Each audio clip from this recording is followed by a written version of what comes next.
I just realized we're only like a minute away. I didn't know how late it was. I was just sitting over there chatting.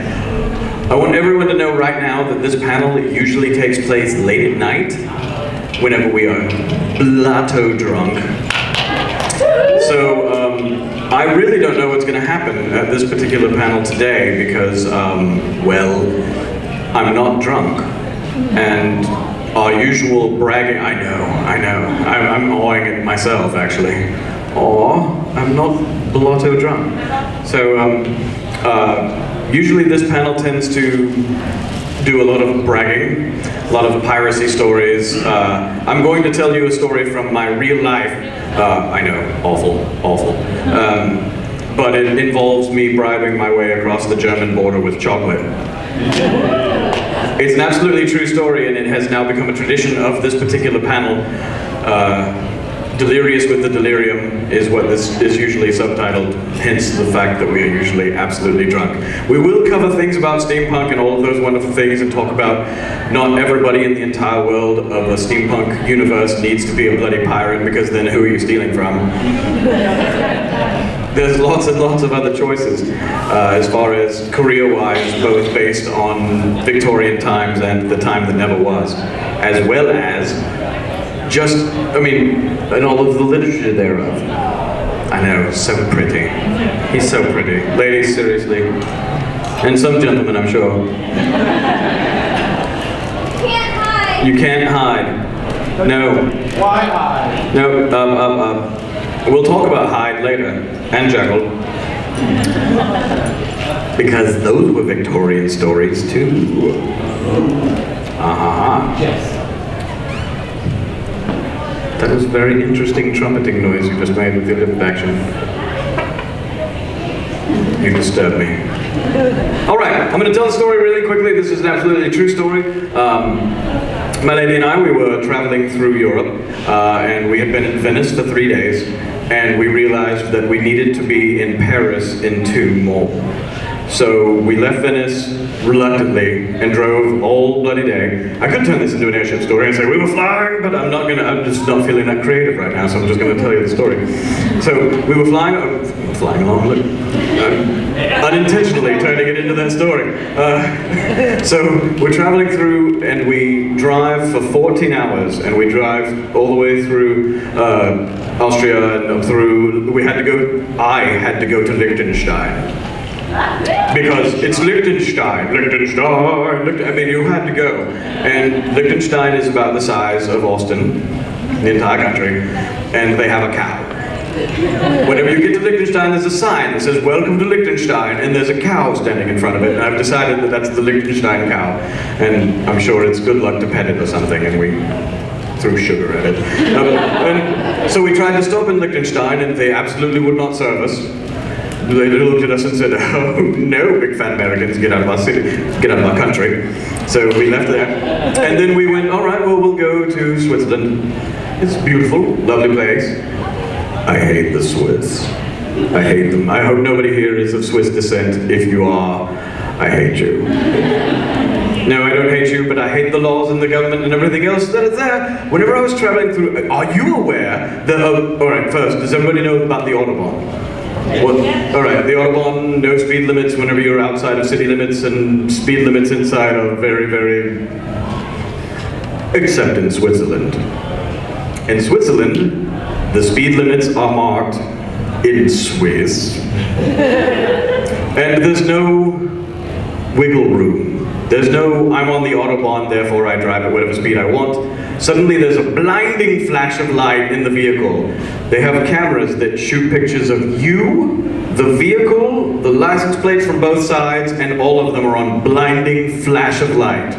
So I'm being alien abducted. And then the next thing I know is there's just a whole bunch of Swiss police standing in the road a little bit further down on a strip block, and they just go, "Maybe pull over a park right there, and you pull over a park right there, and you pull," and they walk over to your vehicle and they tell you, "Oh, by the way, you've just been caught speeding." In Europe, whenever you get a ticket, you don't get a ticket. You pay the fine right then. If you don't have the money, You go to jail. Do not pass go, do not collect $200. Telling story of whenever we bribed our way across the border. I'm getting there. All right, so they took all of our money from pretty much the rest of the vacation. So now I'm screaming about how much I hate the Swiss. And we're delirious, we've been driving all bloody day. It's 2 o'clock in the morning by this point, and I'm just trying to get out of Switzerland. I'm like, Deutschland, Deutschland, Uber. I mean, really seriously, I was anything to get, and we get to the German border. The German border guard is the most German I've ever seen. Hitler's wet dream, 6'3", blonde hair, ice blonde hair, sparkly blue eyes, a diamond stud in one ear because he's German. And a huge machine gun. And he leans the barrel of the machine gun into the vehicle as he leans into the car and goes, "Passports, please." The please was not necessary. The barrel of the gun said please far better than any please I've ever heard in my entire life. So we hand him our passports, and he doesn't look at them, he doesn't open them. Hand him the passports, and he literally just throws them over one shoulder. I'm freaked out until I realize there's a little smaller Aryan wet dream standing behind him who catches them and runs away. And he goes, "Get out of the car, please." Again, the please, not no. So we get out of the car, and he starts looking at everything we've got, and he's like, "Where are you coming from?" "Venice." "Today?" Realize the Europeans don't drive. An hour is ridiculously far for them.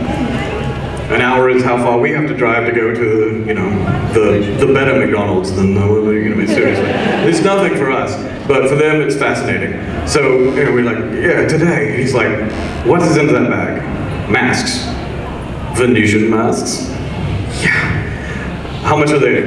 100 euros. "Do you have the receipt?" "Yeah." "All right, what's in that bag?" And he does this to everything in the vehicle. And he says, "Opens the trunk." So we open the door. He says, "Opens the boot," but whatever. So we opens the boot, and he goes through all the bags, and he's asking us, "Well, that's our clothes, that's this, that's that." He gets to one bag, and he says, "What's inside that bag there?" And we say, "Chocolate." And he turns around and he goes, "Swiss chocolate?" And we say, "No, English chocolate." And he raises the eyebrow and goes, "Cadbury?" And we go, "Yeah." And he goes, "Ah, connoisseurs." Opens the bag. So we opened the bag, and what we had found is, when we landed in England, when we first started this whole bloody trip, we found a Cadbury outlet store. I know. We filled an entire duffel bag with chocolate. So all those gold and purple wrappers are gleaming in the trunk light, and he's just looking at them. There's all these crunchy bars on top, and they were out of their packages, and everything else is all bundled up. And he looks at them and he goes, "Crunchy bars." And I go, "Do you want one?" And he goes ice cold, and he turns around and looks at me and goes, "Are you trying to bribe me? Mit sweeties?" I panic and go, no, I'm not trying to. And that's the first time he cracks a smile. And he's like, no, don't worry about it. Get it back in the car. And he hands us back our passports. And he tells us about auto houses, which are hotels in Europe that are about half the cost of normal hotels, because it's what the truck drivers use. What? Some of them are like literally hot. They are. Look at me turning German all of a sudden. But so he tells us about the auto house, and so we're excited about the auto house and everything else. And he closes the vehicle up, and we get our passports back. We drive back. We go to the auto house, and we stop, and we go into the trunk to get our clothing out, and the chocolate bag is zipped back up, and we didn't do that. So we open it up, and all the crunchy bars are gone.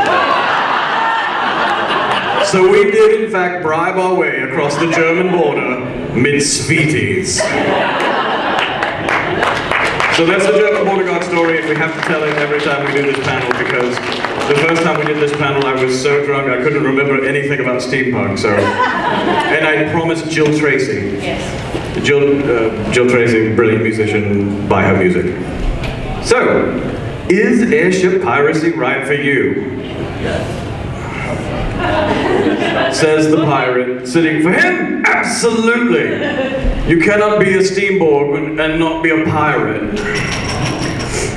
And what most of us are, you see that we always talk about the crew of, and captains and crew of everything. Airship Piracy is really cool. There's this band, I'm not sure any of you have ever heard of them, Abney Park, you know, whoever, whatever. Got this song, maybe, you know, might have heard, old Airship Pirate thing. I'll tell you a story about that real quick. Robert brought that song to the rest of the band, and they said, absolutely not. Are you kidding? No one will let us get away with this ridiculous pirate song. It's the only song they get ever requested. Anybody? No, nobody wants to hear any of the rest of their stuff anymore. They're just all like, Airship Pirates! They have to close the show with it. They have to sing it twice in a concert. No, seriously, it's hysterical. But Airship Piracy, it makes you cool. Everybody knows pirates are cool. Johnny Depp, seriously, can't get away from it. Pirates are the bikers of the Renaissance, I suppose, and therefore all the way up into, you know, everybody loves a bad boy or girl, particularly a bad girl. Cheers. But there's a lot of other things going on. If you just go with the literature of the time period, Captain Nemo, pirate on the seas, still there, still, you know, 70% of the planet covered in water, you know. I would love to see some more nautical clothing, nautical outfits, a lot more steampunk, steaming up things that were going on at the time. We're talking about the Industrial Revolution. I also have not seen very many just gentlemen or ladies of fortune. People of leisure. People of leisure. Seriously, if you've got a name like Manfred Jendenson. Reginald Alex III. Yes. Blah, blah, blah, blah, blah, yes. Esquire, Baron thereof, blah, blah, blah. The third. There's always the third. No one's ever a fourth or a seventh or a 23rd unless you're a king or a pope. Steam Pope.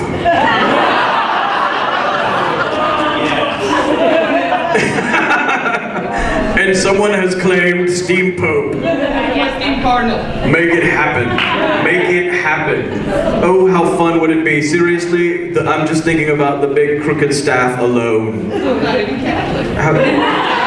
Well, you probably wouldn't be to be the Steam Pope. I mean, although, yeah, you never know. I'm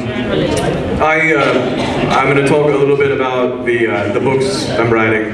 I've written a novella and a full novel, and they're about characters that are based on Victorian literature, particularly the Victorian horror literature. All of the horror characters that you know today, Dracula, Frankenstein, all of those were written in Victorian times. You got all the way up to 1890 for Drac, but seriously, the rest of them, all of it, you know, Modern Prometheus, 1821, which is Frankenstein. All of those characters I have written in a different way. If any of you are familiar with the Jekyll and Hyde story, of course. Jekyll and Hyde, Strange Case of Dr. Jekyll and Mr. Hyde, then somebody came along behind that and wrote Mary Riley, which is a good time. And I then stole that, like the villainous pirate I am, and made Mary Riley into a female Jekyll and Hyde. Because, well, why not? And because, well, she made this really cool costume and I had to write a backstory for it. But these are the sorts of things that I'm talking about. There's very little airship piracy, or very little piracy whatsoever in Victorian literature and times. It's really fun to tart yourself up like this and be a pirate. But it's also really fun to tart yourself up like this and be a good gentleman. I have a twin brother character to this particular character, who is, this is, by the way, Captain Simultaneous of the Airship, the Delirium of Grandeur, and he has a brother, Captain Simultaneous. But he's not a captain, yes, just simultaneous. Simultaneous is a fence, and he lives in the East End, and he's got more of this sort of thing, he's a bit classier, he thinks he's, if anybody's seen Farfly, he's Badger. He's straight up Badger is who he is, and he fences goods. He might deal with pirates, but he most certainly would never actually be one. That's disgusting. The scum of the earth they are, scum of the air, scum of the air. Rats with wings.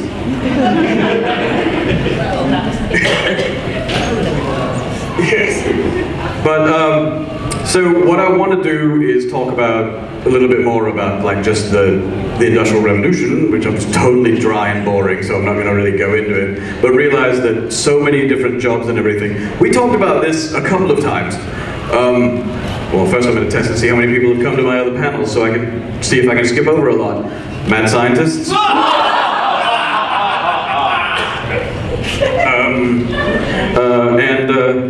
What about this leg here?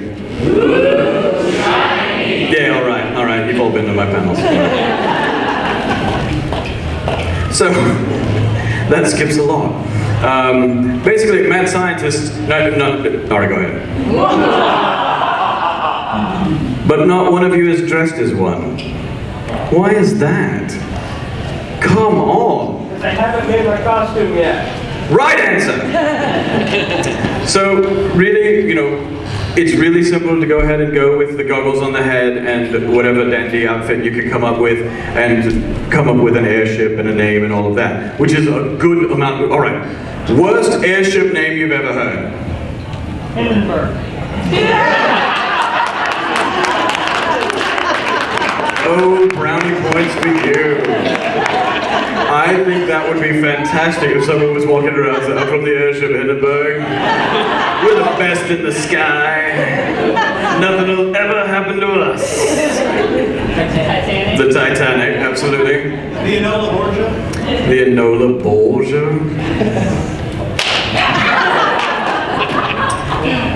I shouldn't have had that last sausage. The HMS, I shouldn't have had that last sausage. Because of course in naming pirate ships, the last thing the pirate says before he crashes the bottle on the prow of the ship is the name of the ship. So the I shouldn't have had that last sausage to me is probably the worst pirate ship name I've ever heard. And I love it, and I want someone to be from that ship. As a matter of fact, I think we've got the cook from that ship right now. Get up here.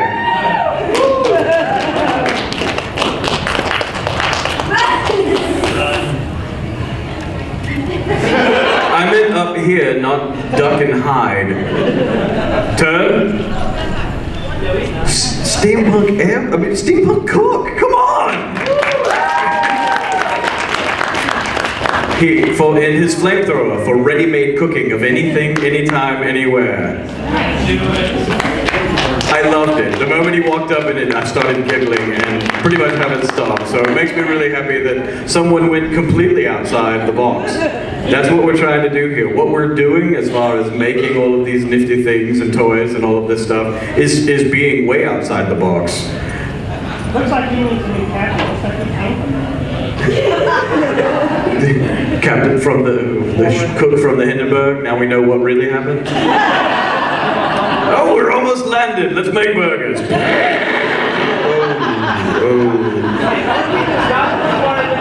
Oh, the humanity.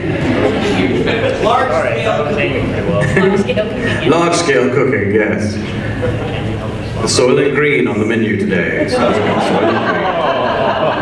Oh, come on. Cooked Hindenburg people? Oh. Made animals. Burgers. Burgers. Hindenburgers. You like your burger? Well done. Order a Hindenburger.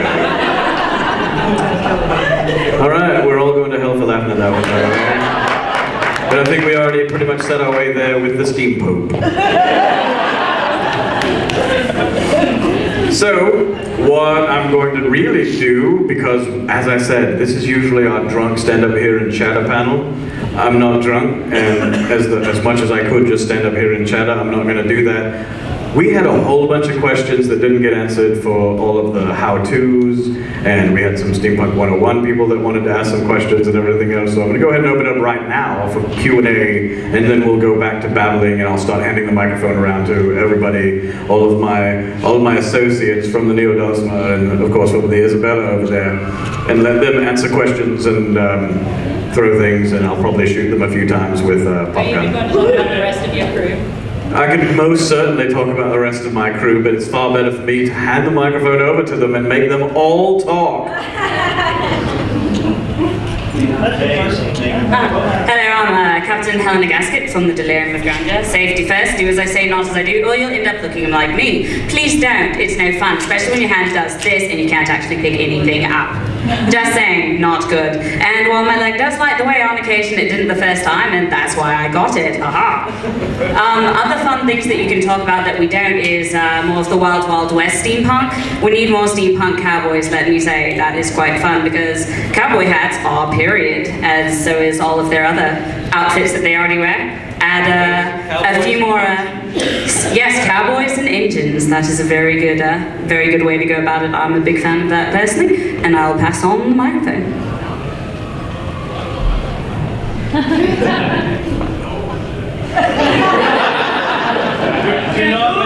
do not make it back into Ruby Rod and do the whole thing.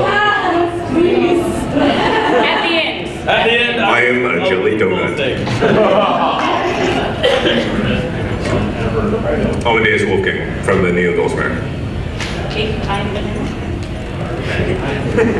I'm a donut. Hindenburger. I'm Captain Lashly Delicure of the Airship Neo-Dosma sister ship to this gentleman's airship. But I'll pass it to these nice ladies first. Because they don't want to talk, which means I have to make them. Persephone, darling, and this is Penny Dreadful. Captain Persephone, Captain Penny Dreadful, Captain. Oh, and Michelangelo. Hi, Persephone. Captain Cedric Whittaker, Airship Isabella. Alright. And there it is, and all the way back down the line. And yes, I will totally do the Ruby Rod thing at the very end, alright? Alright, so questions?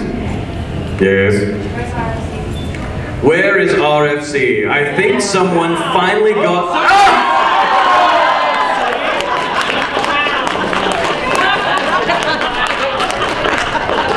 That was so not planned. That was awesome.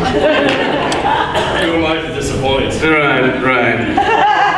You're yourself, that's who you are to disappoint. So did anybody write the whole name in cursive? Is that what happened? Not one. Not one. Alright, I'm gonna go ahead. It's a lie. Okay. Not one has given me a card with the name. Alright, not anyone has actually... Yes, what? Over there. Well, let's just say that safety first also applies to buttons flying off and hitting people in the eye.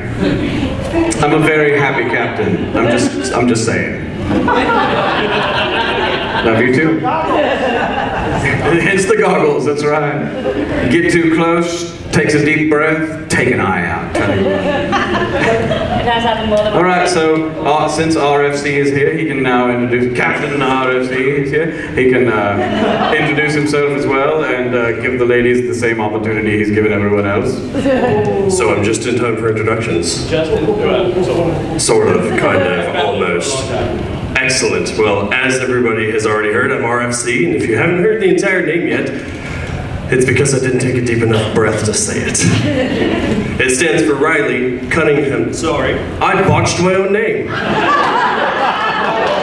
That's the kind of morning it's been. Let's try that again. It's Riley Fitzgerald Cunningham Thompson, Wetheringfordshire III Esquire.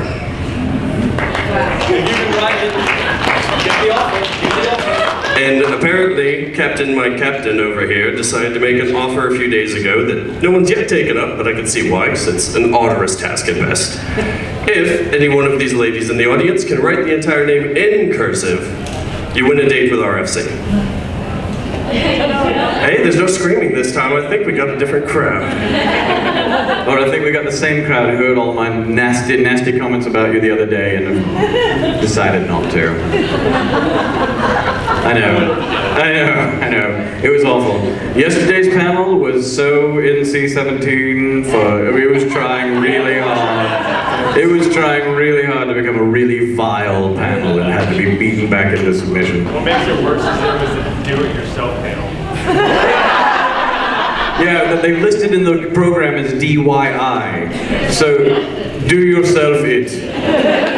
Yoda wrote the panel there. Show me your prototype. Steampunk we will do, yeah! Looking for weird? Found it, I say you have. Alright, so, questions. We're going to do Q&A and then we'll move on to more stuff. And this can be about anything to do with steampunk or not. Steampunk. We'll keep it to steampunk, but it's anything, including all of the DIY stuff you wanted to talk about yesterday. Yes, yes. Kind of broad question, but where do you get most of your ideas? Maybe not ideas, but stuff that you would use, like clothes and stuff like that. Like, where do you get most of your material? All right, absolutely. We'll start with materials first because that's a little less abstract, and then we'll move on. Materials, like we were saying, Lowe's and Home Depot. Steampunks are the only people who go to Lowe's and Home Depot and try and figure out how to wear the store home. It's what we do. The plumbing aisle will be your bestest friend in the whole wide world. Where is she? Where's my... There's your hat. All right. Stand up. She made those goggles, what, like a few days ago? The night before the convention. The night before the convention. She made these goggles. They're phenomenal. Entirely made from plumbing parts, and what is the incredibly long name for the... Transparent, tinted polycarbonate. Transparent tinted polycarbonate. You can, if you ask for it like that, then they won't know that you're making lenses for goggles. But it comes in big sheets, and you can literally take a saw to it and snap off pieces of it, and then second part of the whole Home Depot Lowe's thing, buy a Dremel. Yes. One of the first things you would, all right, a moment in praise of the Dremel. Fantastic device. If you don't have one, go buy one. If you want to do more precision drilling, cuttings, carving work, go ahead and spend the extra $25 and get the, what we call the dentist tool extension. And it's just the longer, it's a longer, front end on it, and it's basically the size of a marker. And it allows you some really, really incredible precision for carving, cutting, drilling holes and everything else. And it has exactly the same torque because it's literally just on the end of a line. We had a gentleman yesterday tell us that whenever your Dremel stops working, do not give up on your Dremel. They apparently use a completely crap glue to glue in the magnets that control the spin. And you can open up your Dremel and you'll see them just kind of rattling around in there. And you literally just glue them back in with a really good epoxy or even super glue gel or one of the other better glues and spin right back up. So give not up on your Dremel. If it doesn't work, harvest it. Yes. And if it doesn't work, harvest the thing. It's got all kinds of nifty gadgets, doodads, swirly twirlies, and gears inside of it. Just unplug it first. Yes. Yeah, I was curious, what graphical inspirations do you use, like graphic novels or movies, visual? Oh, sure, absolutely. For visuals, give you ideas and stuff. Of course. As awful as the film was, Wild Wild West, yeah. Seriously. Ridiculously terrible, wonderful, wonderful film. That's right. I don't. League of Extraordinary Gentlemen, of course, used an enormous amount of really beautiful pieces. Hellboy, a lot of Hellboy's imagery, particularly. Hellboy 2 is very steampunk. Yeah, Hellboy 2 is very. City of Lost Children, wonderful. Basically anything with Ron Perlman in it. Strangely enough, Firefly. A lot of the Firefly costuming pushes into the Old West and Space Cowboys, and really seriously, you can't really miss whenever you're doing that. Sanctuary. And they also, the creators of Sanctuary have something up on web videos on Sci-Fi website. They have a web series started that's made by Sanctuary. Reese. Yeah, I understand. Reese. That's supposed to be all steampunk. It is. It's very steampunk. Reese. It's a new online series. I think it's on Sci-Fi Channel, the website. And as far as other inspiration, like as far as literary inspiration, you can go all the way back to the Victorians. Because seriously, The Time Machine, Journey to the Center of the Earth, all of those stories that were written, you could be Vernesian or Wellesian. Oh, what are you doing? There's one other really great, since probably half the people in this audience are gamers as well. There is one game that was made back in 2001 called Arcanum of Steamworks and Magic Obscura. It's on Good Old Games, and you get it for about $5. It was made by the same people who made Fallout. And more than half the things in the game are crazy steampunk stuff, exactly like what everyone is wearing, including suits of powered armor made out of steampunk stuff. So, the Steamborg rejoices. Warehouse 13 is Warehouse a really 13. good show for all of that. Warehouse 13, all of the main gadgets in it were built by Datamancer, who is the same person who started the whole making the keyboards and computer pieces. And he made the Tesla guns and all of those other wonderful things. Oh, right. Another moment. We have to have a moment in praise of Tesla. Hail Tesla! Awesome. Nicely done. Yourselves ahead. That was beautiful. Last Exile. Last Exile. Somebody's watched our anime that we love so very much. Absolutely. As a matter of fact, the combat system that they use, where they all stand there in their armor and in their red coats and blue coats and step to the edge of the ship and everything in fire, stole it completely from Last Exile for my book. Absolutely, I did, because it's just a beautiful image. The idea of two airships pulling up next to each other and in such bad form to shoot down their canopies and actually do damage to the ship whenever you can just kill all the men that are standing along the edge of it shooting at you, because that's good form. Chivalry, exactly. It is an age of gentlemen who stand in a line and shoot at other gentlemen. Exactly. You know what a damage what you're about to take. It's true. It's true. Pre-wreckage salvage engineers. Very green. We're very green. That's what we call airship piracy. Not pirates. Pre-wreckage salvage engineers. We understand that your ship is about to blow up, and we're going to take all your stuff off of it so that you don't sink as fast. Very noble. Something like that. Very noble. It's very kind of us. Castione. Next question. Yes? Good novels that are steamy, that are steampunk? Leviathan and Behemoth by Scott Westerfield. They are new and they are fantastic. Is the Darwinians versus the Clangers. Yes. The difference between your war machine is, do you oil it or do you feed it? anything by China Millville? Yes. Yeah, actually, China Millville. Perdido Street Station is an accepted steamy, although it's very weird. Some really weird books by China, but some really good stuff. Unlondon is a tween age book, but it's really brilliant. It's basically what we refer to as the starter course of Neverwhere by Neil Gaiman. The Infinity Bridge, and then the difference engine. The Infinity Bridge, the difference engine. Bone Shaker. Okay, I forgot about Bone Shaker. For the ladies, there's a new set out by Gail Carriger, I believe, and they're called Soulless, Blameless. They're a little bit romantic, but it's the Parasol Protectorate, and she has the best gadgets in her parasol that I want one a lot.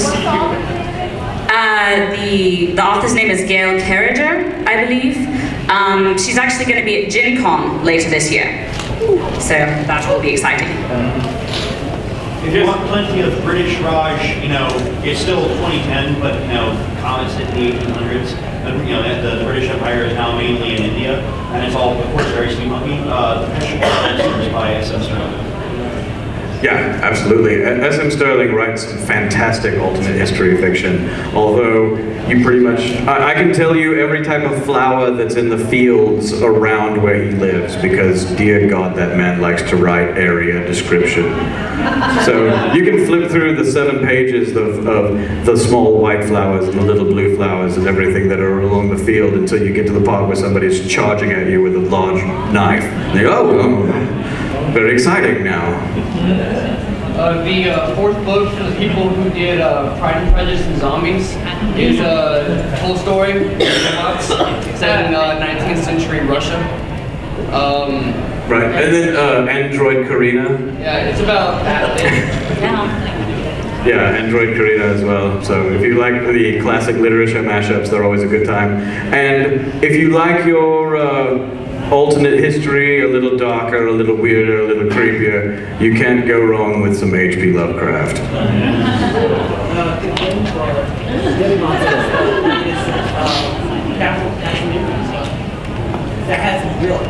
Castle Wolfenstein. The latest Castle Wolfenstein apparently has steamy elements. You're seeing them in everything now. I mean, seriously, it is pervading the mainstream greatly, which we love and appreciate. We're taking over. We're taking over, mad scientists. We're taking over. The newest Sherlock Holmes movie, there was definitely some steamy gadgetry in there. Oh, how I love that stun gun, cattle prod, nightmare wand thing. I want one of those. I need one with the crew I have. You can keep it over there. Crew of captains. So, anyone else got nifty? Yes? I was going to wonder how you would age like a velvet cowboy hat. Now we're talking about techniques and everything for aging the flocked cowboy hats and everything. First thing and foremost, you can actually, what they usually do in film, if you're going to age something, you want to wear the entire thing down. If you're talking about like the natural wear look, anywhere that you would touch a hat, you want to put oil. You can use like mink oils and everything, and you can rub them down, and it'll stain it in that area. It won't stink because it's, you know, a nice. Dear God, don't use anything gnarly. You know, use things that smell okay because it's Sunday. The con funk is upon us. That's right, steampunk. Do not be steamfunks, be steampunks. But you can oil areas, anywhere that would get other wear, you can sand. You can literally take either the sanding disc on a Dremel, all praise Dremel, or you can literally just hand sand different areas. Whenever I'm doing, like, I was Mad-Eye Moody yesterday, and to make my coat look like it's been absolutely worn for 20 years straight, never taken off, I used mink oil everywhere that you would slide a hand into a pocket, so that whole area around the pocket looked like it had greasy, nasty hands shoved in and out of them for 20 years. I belt sanded. If you do this, if you put on a coat or something and you crease it so that you see where all of the wrinkles are, then you sand right there at those wrinkle points. It'll make the fabric lighter and thinner, and it'll give it the look as if you've been wearing it for a really long time. Just take it easy with the sanding. Yeah, you just don't go through. And if you do, well, you meant to do that. I was going to say with the belt sander. Dear God, not a belt sander. Safety first, then first off your clothing would shoot right across the room. If you're wearing it, somebody's taking a belt sander to you, they're not your friend. But you can definitely, I mean, you can use the spin sander you can use a disc sander on a Dremel tool or anything, but honestly, just little hard work, little elbow grease, and different grits of sandpaper. You'll see which ones pull the fabric up and which ones actually just sand down.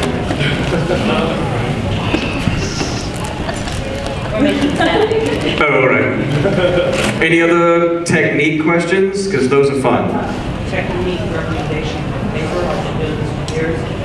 There's a lot of tricks to make paper look old, like Victorian style. Right. One of the most common ones is taking it and putting it in the oven. The problem with that is it will make the paper brittle and black. Right. Great.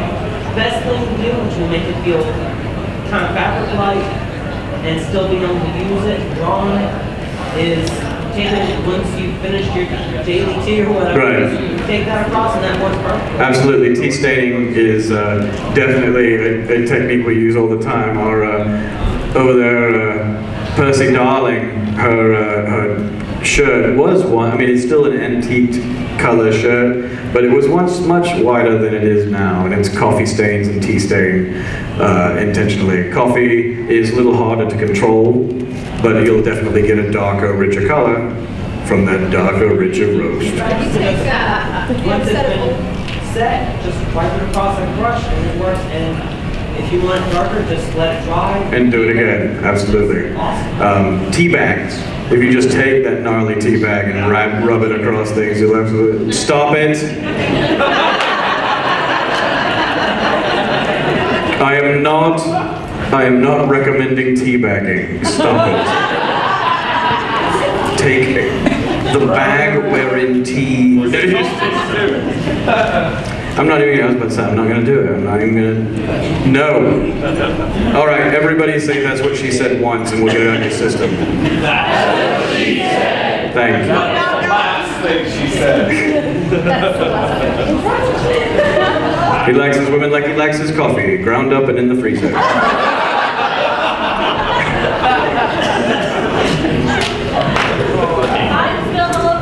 And he just walked in and turned right around and walked right back out.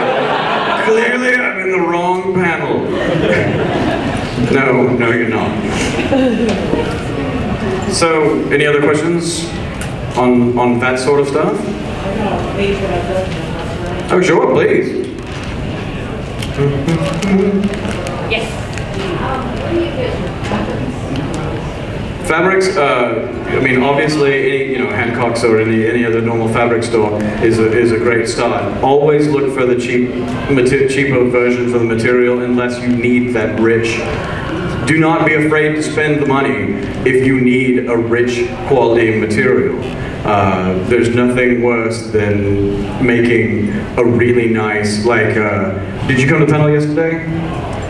No. All right, we had a beautiful black, and it was a black satin dress with black and white stripes and everything in a tuxedo style, and it had a wadded silk front and everything. I've seen that dress made out of liner material because somebody wanted to spend $2.99 a yard instead of $12.99 a yard. You can always get coupons for 50% off or 40% off one cut of fabric. Whenever those come out, that's when you go buy your one really nice piece of fabric and buy enough. That's really the only time that I will say spend the money, but you're still saving 40–50% whenever you do not ever just go buy something retail. I don't believe in it. Find a way around it. If you need cheap material and tons of it, I mean, this right here, this blue gnarly cotton was $1.99 a yard whenever Walmart still had material. It still had a fabric section. The white that has that kind of wadded silk look. It was $7 a yard, and I bought it with a 40% off coupon on a day that they honored another coupon with it. And it was like, it came out to be less than the $1.99 blue. Another good tip is if you hunt the bargain bins at places that are either going out of business or have really, really good sales, you can pick up sheets, just the flat or fitted sheets, and cut those up because usually they're sold. Absolutely, that's a great thing, and the point there is sometimes one of the places that have bargain bins or savers or anything like that where you can buy sheets, that are loose. That's an enormous amount of fabric, and sometimes the window shafts. Oh, right. Get all your finishing edges. Yeah, Tuesday Morning and other places like that have window treatments and everything. They have all of these thick brocades that are around the edges of them, and you buy the window treatment and you turn it into a skirt. IKEA has some great things you can get. IKEA does have some fantastic, enormous spreads of fabric that you can get and just repurpose. As well as, if we're going to talk about IKEA, you can also buy, apart from the fact that you can buy a lamp, a chair, a table, and a bed for $28. If you go into their home decor section, they have like all these different kind of napkin rings and things like that. Those of you who've seen the Necro-Illuminator, my gigantic stupid rifle, the lamp was bought for $9 at a Goodwill that built the base of it. Then I carved all of the wood for the handle and the stock. But all of the things that clamp it down were brass napkin rings that I cut in half, drilled holes in, and clamped them and pushed them through. So you just have to look at things in a different way to find different ways of. But we were talking about fabric, and I somehow got to napkin rings. It was through IKEA. It's through IKEA, through the power of IKEA. Yeah. IKEA, yes, exactly. Swedish for crap.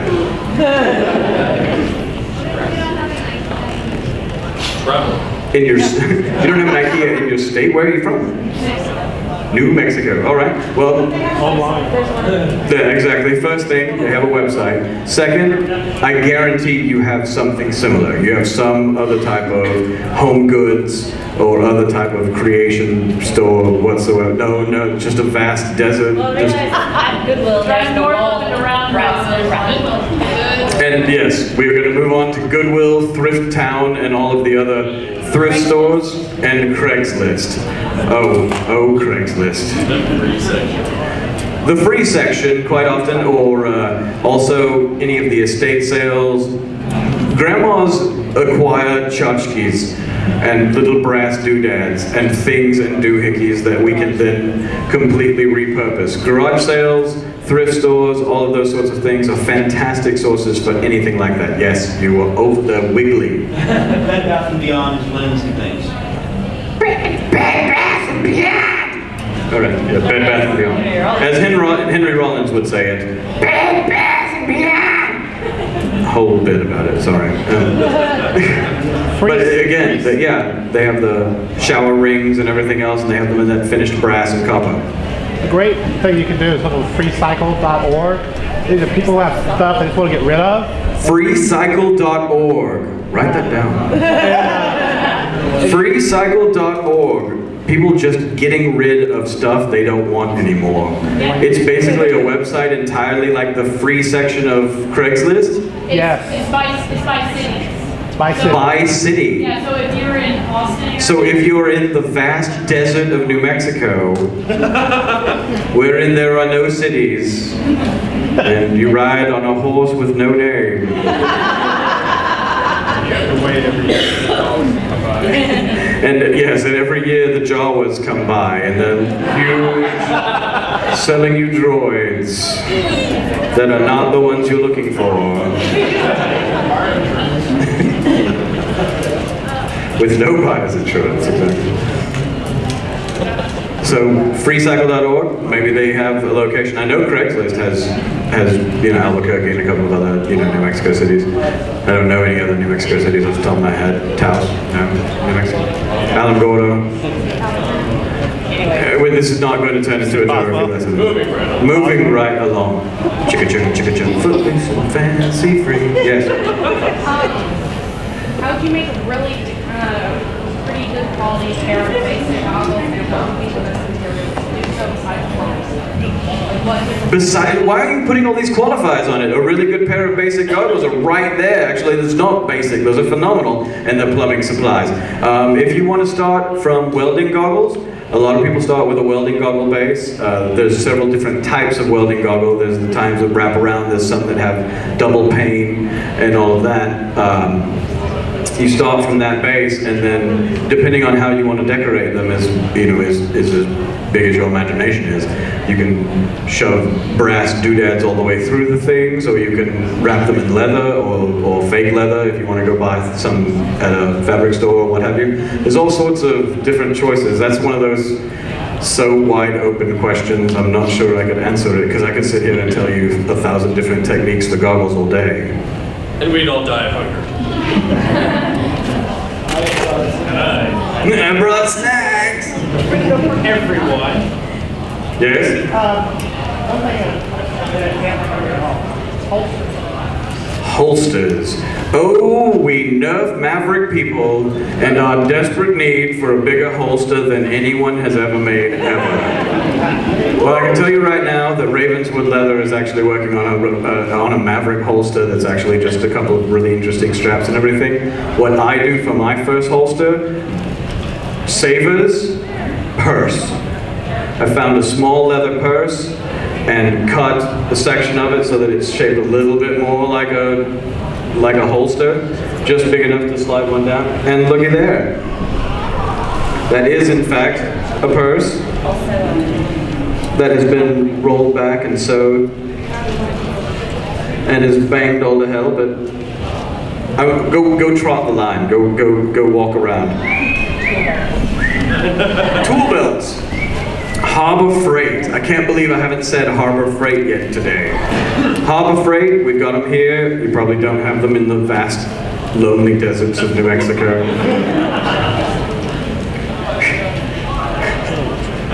Sorry, I'm tickling myself with that. Harbor Freight have fantastic deals on a lot of different things, including tool belts. They have the one-sided tool belts. They have, on your belt. yeah, they have slide-on tool belts that literally are just like a 3-tiered pouch, and then they have the full-size actual tool belts that have a full, that entire thing. They've got a little clip in the back. They're perfect size for Mavericks or all of our oversized weaponry. You can, of course, get real holster patterns if you're carrying something that's based far more on a normal, a normal pistol type. But the measuring tape clip in the back of a tool belt fits this gun exactly. It looks like it was meant to be there, so we've decided it was. Yes? Backpack, backpack. Oh, people with kids. I'm the pack that's loaded up with stuff and knickknacks too. If you're looking for holsters, there's, all right, I can't stress enough how absolutely useful a resource Tandy Leather is. There's one in every big metropolitan area in Texas. Austin has one on Cameron Road. Houston has 3. The Dallas-Fort Worth area has 6. And they're all going to help you out. There's one book in particular by a fellow named Al Stolman called How to Make Leather Holsters. I know it sounds, but what he's writing them for is, normal real steel pieces, because it was written back in the 50s. But the thing is the techniques that were used in order to make these holsters were literally the same ones that I used to make a pair of holsters for the Maverick pistols. And literally all you do, here you go, here. All right, what you do, essentially, is you take yourself a piece of poster board or a manila folder, and you take one of these, and you set it just like this, and you trace around everything that's going to be in leather, and you turn it like this, and you trace around just like this, and you turn it like this, and trace around just like this. And you add a little bit of seam allowance all the way around, cut your piece out, and use that as your pattern to make this. It really is that simple, and you can make it out of anything from canvas to leather. Same thing goes for you. Yeah, Jim Cook, the daddy of the leather Mac daddies, right there. And he's offering lessons on far more intricate pieces like boots and things like that. As he said, he will give you his time, but you have to pay for everything else. Yes. And you're the one who makes it. You don't buy all the stuff and go, hey man, make these, because then he's going to charge you. No, I just won't make them. All right, then he won't even charge you. He just won't make them, and you'll have all this leather that you bought that nothing happened to. There's a little fun. The 30th of every month, the Saxon Event Show is back, and there's a guy there who's probably 80 years old who's got 2 tables full of just leather stuff, holsters, everything, and he's just blowing them out. You have a great holster for 10 bucks. Great holster, $10, gun show. Leather. It's made of leather. On that note, any guns shop, any guns store will generally have a big trash-looking bin at the entrance, and you can find yourself a .357 holster that'll hold any large frame gun for about $2. $2. Leather. All Army Navy stores. We haven't really covered Army Navy stores because they are pretty much a panel in and of themselves. But you can find incredible things. Map cases, replica map cases, leather bags, those leather spats I was wearing the other day. All of those sorts of things you can find at Army Navy stores. Quite often dirt cheap because they're either replicas and people want the real deal, or they're the real deal and they've been laying around since the 50s. Excellent. I love that particular style of goggle with a little side piece and the rounded. Anybody who's ever read Transmetropolitan, the Spider Jerusalem? Anyone? Anyone? Okay, we got 3. All right. Everybody read Transmet. It's really cool. It's absolutely nothing to do with steampunk, but it's a cool comic.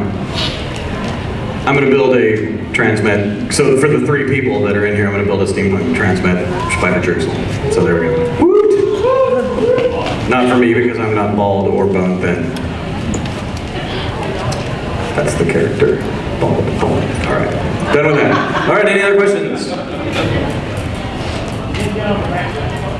Backpacks! We never even got to backpacks because we started talking Army Navy stores, absolutely. Whenever you want to buy your framework, you can buy, you know, just a good military backpack because then you've got your leather shoulders and everything for the backpack portion of it. Then you take the backpack off. If you want to make, depending on what kind of backpack you want to make, there's a gentleman here who made one of the most brilliant pieces I've ever seen. Yeah.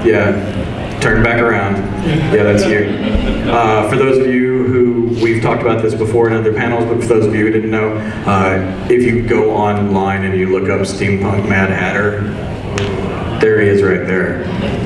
Amazing, amazing piece. He did a backpack out of a curio cabinet. He built a curio cabinet because he's crazy, but you can steal one from your grandma's house because I guess she's got about 50 of the things. Hobby often has, 30, 40, 50% off on their furniture. And it's literally just these little small glass cabinets. The frame for where the clock goes on a grandfather or grandmother clock, whenever those clocks have been destroyed, quite often that headpiece where the clock face was are still available and have an open close glass piece. And that gives you a really nice pretty framework to work within to put in your nifty LED lights and all of your weird, wonderful stuff. Again, the gentleman that I know that has the steam pack, he's got an actual steam-powered engine that runs a pump that he has 2 giant liquor bottles in one of those curio cabinets on his back, and they run down his arm. He's got a little pump with little tubes with little spigots, and you can literally point his fingers and fill your drink. Our gentleman here has a tea dispenser in his, because he's the Mad Hatter and you have to have tea, that runs to his cane, and he's got a spigot on the cane. Far too talented. I kind of hate him. And he's pretty. See, he got whistles. RFC got nothing. All right, seriously, ladies, he's a good-looking dude too, huh? Guys, trying to build one. That's impossible. I wrote his name. Oh, look at that!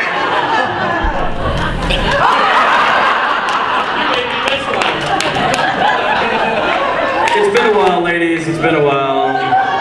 It's been a while for RFCs. A little quick on the trigger there. It did.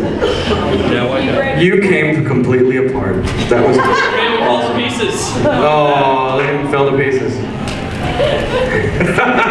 And I'll see you afterwards. I'll just be spell checking this up top. All right. So, date for RFC. Was that enough for backpacks, or were you looking for? Okay. Yeah. Another thing that you're going to have to deal with is batteries. If you're having light up or twirly whirlies, you really have to think about the fact that batteries are heavy, and you have to find places. No. And you have to find, the different types of.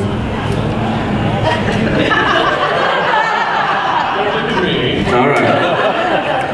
And And you have to think about where you're going to carry them and everything else. Anytime we're talking about the kind of gear and clothing that we build, oftentimes we stop thinking about weight and start thinking about how cool that is.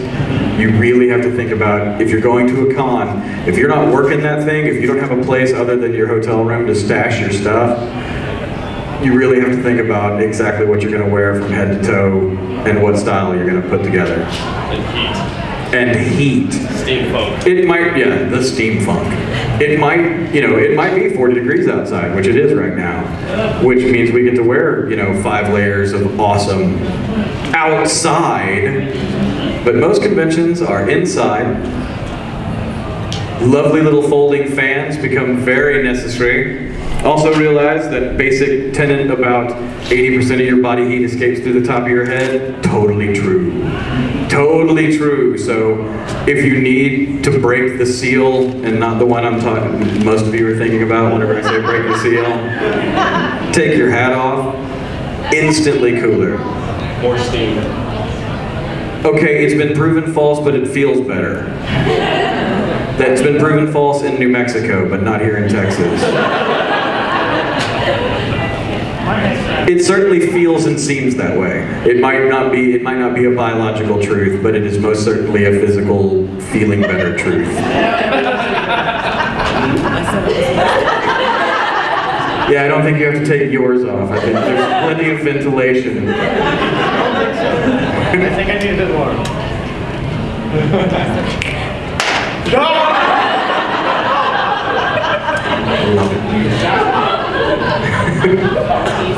So, yes. What? How did he scorch it? With fire. Don't do what I did. Kind of training for being a firefighter, so I need practice. But yeah, pretty much what I did was I tried something stupid first by taking butane. And yes. I'd like you to reiterate, he's going to be a firefighter, and he started with butane on the clothes. And let me remind you that I'm still in training. Fire routines are always involved in fire roads. Alright, so, but yeah, anyway, I was stupid, and it didn't work anyway, so don't do it. I took butane and tried spraying it on the material. It didn't work. Just kind of burned away the butane and made it a little more dangerous for me. And then I tried spraying the ground, and that just lit the ground on fire. Best thing to do is actually cut, like if you're going to take an apron or material or whatever, just actually cut a hole. Like this was a square hole, and this was a square hole. Just cut it and then burn, actually like take a lighter to it and just... Stick lighter. Stick lighter. That's what I use. To burn their thumb. Yeah, it's kind of painful. But then just kind of monitor it because it does actually start to catch on fire pretty quickly. He had a question to you. As I found out. I did burn myself a couple times.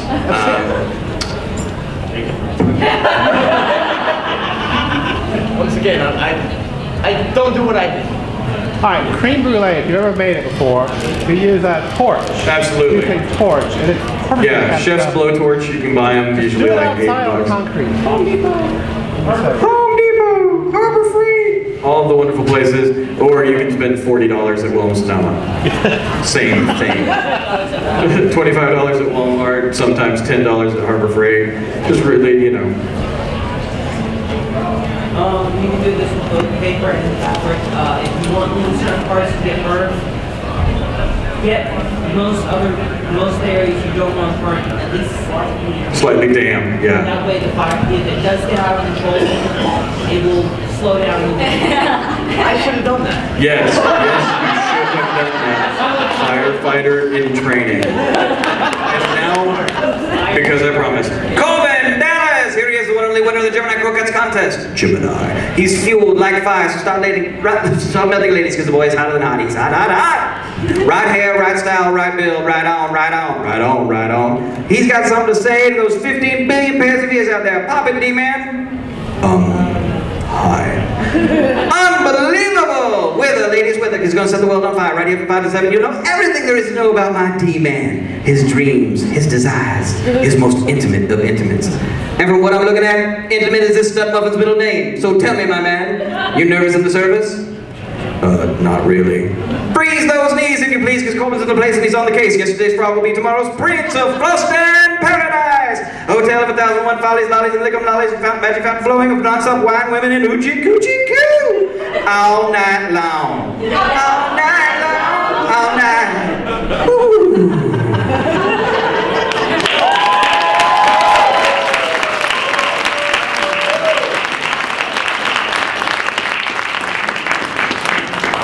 And that's the panel.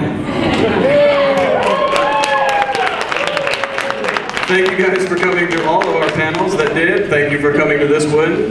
And our booth and the Isabella's booth are right outside the dealer room. Come by, say hi. If you have any questions or we didn't answer anything, because we really didn't, or if you need any help or have any specific things you want to talk about, we're over there.